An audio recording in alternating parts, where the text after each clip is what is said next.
Morning to all of you. I will thank the organizing committee to invite me to stay here, and my compliments to Professor Arzu regarding this session.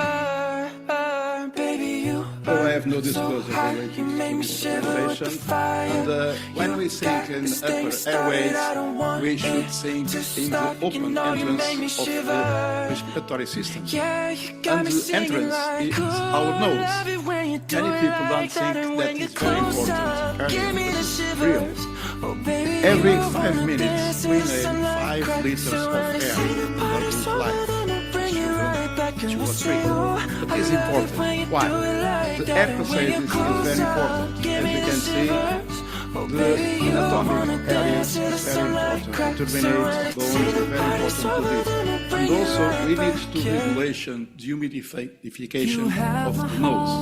This is very important because we need to warm or cold the air dependent of the country origin where you're living. And also the dust filtration.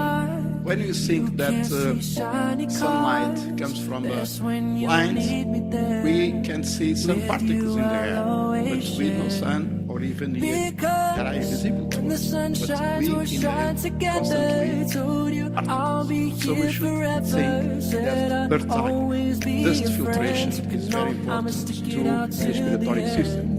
Also mucociliar activity. Don't forget at least 2 diseases, genetical ciliary dysfunction as well as cystic fibrosis is not part of this presentation. We should think about that. And also we need to smell by nose and also some phonation.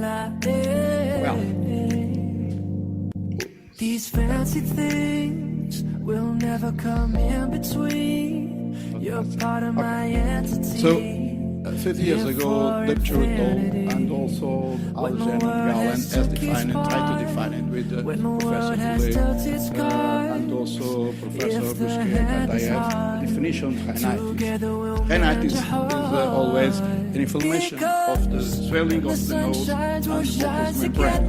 So it's very important, this definition, and also to interpret what is chronic rhinitis. Chronic rhinitis is an inflammatory on the nose, bleeding with nasal obstruction, even rhinorrhea, anterior or posterior rhinorrhea, as well as sneezing or even itching. However, at least 1 hour a day and a minimum of 12 weeks per year to define chronic rhinitis. However, by this definition, patients with occasional or physiologic nasal symptoms are excluded, as well as those individuals with nasal inflammatory beyond the nasal cavities. This is rhinosinusitis. So the symptoms of allergic rhinitis is more or less 50% of the whole kind of rhinitis.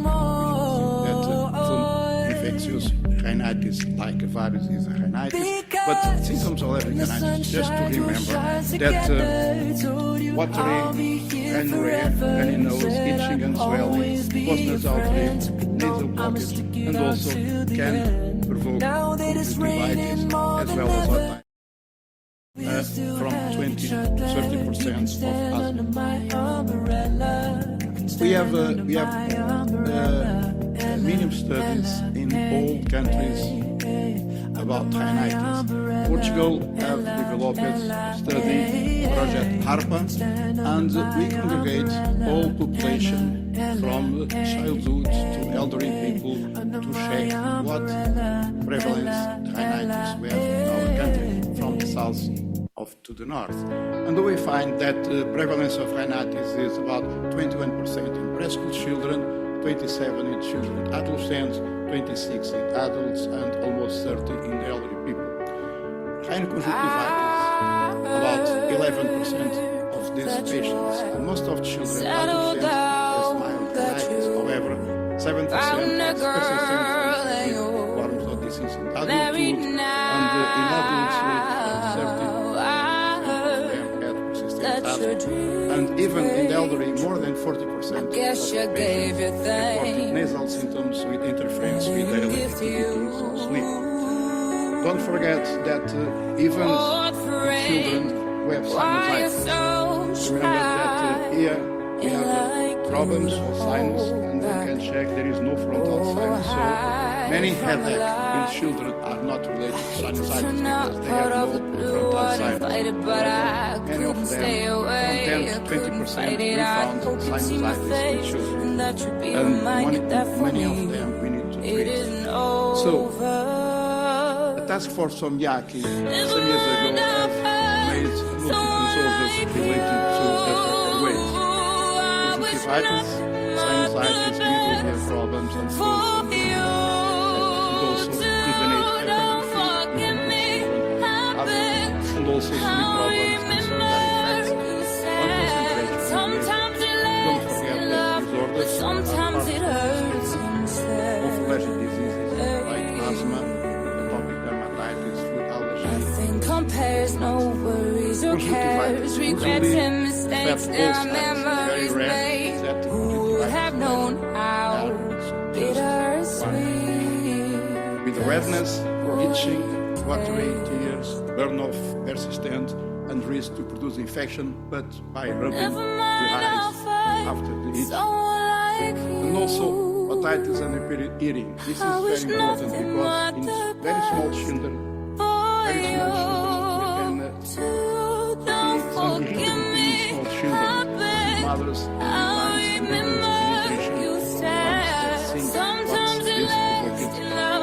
sometimes it hurts inside.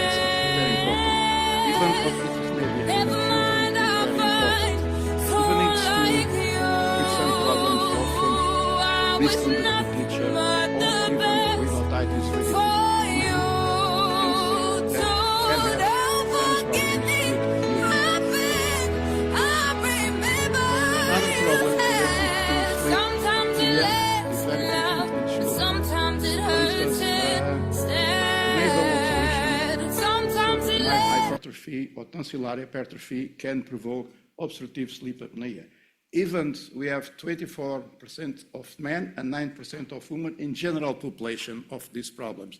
The other many times as caused by repetitive obstruction of upper airways, often resulting oxygen desaturation and arousals from sleep. So this can be provoked by rhino problems. Regarding a complication, first complication of rhinitis is rhinosinusitis, when the nasal sinus becomes with problem. Many of these situations are related to acute rhinosinusitis. Usually 90% of rhinosinusitis is provoked by virus. So the majority have some discharge clear during few days. However, if the situation comes more difficult after 10 days, 2 weeks, majority of them can turn in bacterial infection, and in this case, after 12 weeks of symptoms regarding nose problems with mucopurulent drainage, usually green pus or even anterior or posterior nasal obstruction, as also facial percussion with facial pain. This is very frequent in the rhinosinusitis as acute as well as chronic, and also decrease of the smell. Many of these, as we can see in next slides, is related to polyps. And so what is the cycle of the chronic rhinosinusitis? The osteoobstruction creates increasingly hypoxic environment within sinus, and the retention of the secretion in inflammatory and bacterial infection stagnate and provoke the closed ostium. So that's why many times we have problems to treat these kinds of diseases. And the closed ostium is very difficult to solve in some children as well as in elderly people. So what we need after 12 weeks of symptoms to check if there is a possibility to make a scan to perinasal sinus as well to endoscopy. So we can check if there is problems related to polyps or not. Otherwise, we have symptoms, but without positive scan imagination, or even with some endoscopy, we should think in another problem, another disease. Chronic rhinosinusitis is prevalent from 7 to 27% of adults in the peer countries, and from 3 to 6 in the USA, and from 2 to 8% in China. This big difference in the European countries is related probably with different methodology of evaluation, and also what kinds of the evaluation, by image, by endoscopy, or even by questionnaires. So this can change the figures. Actually, we divided two phenotypes, with polyps and without polyps. And this is very important to the treatment. And this is suggesting the presence of endotypes. In the international consensus statement on allergy and rhinology some years ago, they found that the majority of the problems are related to H2. And here is the minimum prevalence they estimate, 2 of without nasal polyps until to 9. And this with nasal polyps from 2 to 4, and in pediatrician from 1 to 2. And also, Cato has make a review, important review, regarding the endotypes of chronic rhinosinusitis. They has defined four types. One is this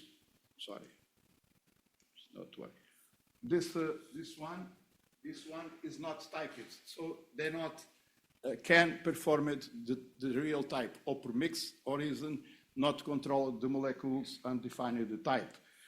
The other is type 1 and regarding interferon gamma, and type 2 regarding the IL-4, IL-5 and 13, and type 3 regarding the IL-17. However, in some instances, there are some mixers, TH1, TH3, TH1, TH2. So in some cases, there are some mixtures. So it's not so easy to make the treatment. As we said this morning, we can even perform some biologic treatment to this kind of situations, and perhaps we should use it more than one in complicated areas like chronic rhinosinusitis. Even in a recent paper from Jennifer Perel, they follow across 6 decades, is a lot of time, more than 3,000 populations, and they found that middle age, about 6% of reported current chronic rhinosinusitis, but only 2.5 doctor diagnosis. This is important when we make some surveys or measure some prevalence by questionnaires or by doctor diagnosis or by other way. And this is very important that in the life course trajectories, we can see that the early onset persistent asthma and allergies with odor ratio almost 7, but late onset asthma allergies is 16. Odor ratio of 16 is very, very, very, very important, this figure, because this means that lower respiratory area is many, many times dependent what happened in upper respiratory system. So when you talk about chronic rhinosinusitis with nasal polyps, is associated wide concentration IgE in nasal polyps tissue, coexists with asthma, and particularly with eosinophilia and high local IgE levels.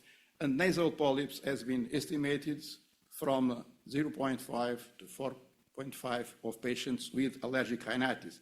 However, nasal polyps prevalence was threefold in the asthmatics than the patients with rhinitis. However, when we think at this figure, we should think always that many of these patients had always thick nasal drainage, both areas, and also nasal obstruction, particularly at night, many times during the day. Usually they lose smell, and also they have problems with quality of life because they have problems on sleeping with obstructive apnea, and also have problems to make some exercise. And many of these patients developed throughout their life problems with like asthma. And the case one, Professor Bischoff said this morning, I don't know if has also chronic rhinosinusitis to improve so good with the biologic, perhaps has some problems because has allergic related to allergic rhinitis related to burst pollen. So the AIRWAYS has developed as 3 steps to understand and to deal with chronic rhinosinusitis. First step is to think in nasal congestion, nasal secretions, smell dysfunction, and also facial pain. In this case, we should use it saline rinse. I recommend use it physiologic serum, not seawater, because the hyperosmolarity is different, so can provoke more production of mucus. And also, we should use it nasal steroids twice a day at least after the rinse. And rinse with physiologic serum can maintain several days or several weeks. If there is no improvement, we should think if there is a severe chronic rhinosinusitis. But in this case, we need to understand if it's nasal endoscopy and performed nasal endoscopy as well as scanning of the paranasal sinus. And also we should think in other comorbidities. As I told you, some dysfunction, ciliary dysfunction, cystic fibrosis, and even some septal deviation or bones anomalies in the sinus. And in this case, we can use it oral antibiotic at least during 3 or 4 weeks. This is very important. And perhaps with 2 or 3 weeks with oral corticosteroids as anti-inflammatory drugs to permit that antibiotic can penetrate it in the walls of the nasals.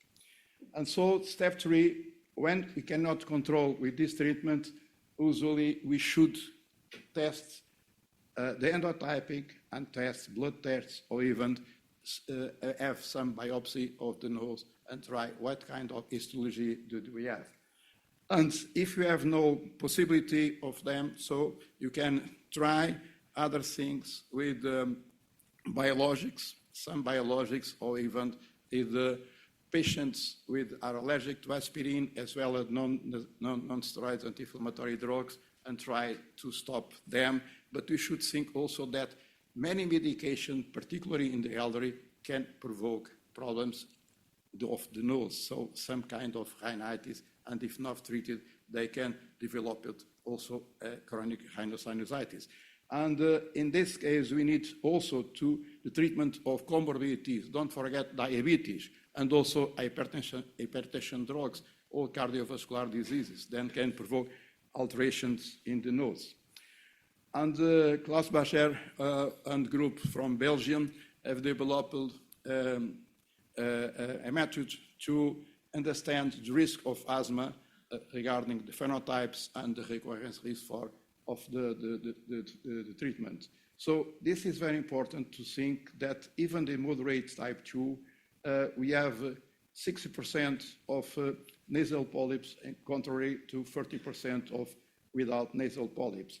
And asthma risk is moderate, but until 40%, and the recurrence risk is moderate. But if we have a severe type 2, always we have polyps, nasal polyps with high asthma risk and high recurrence in these.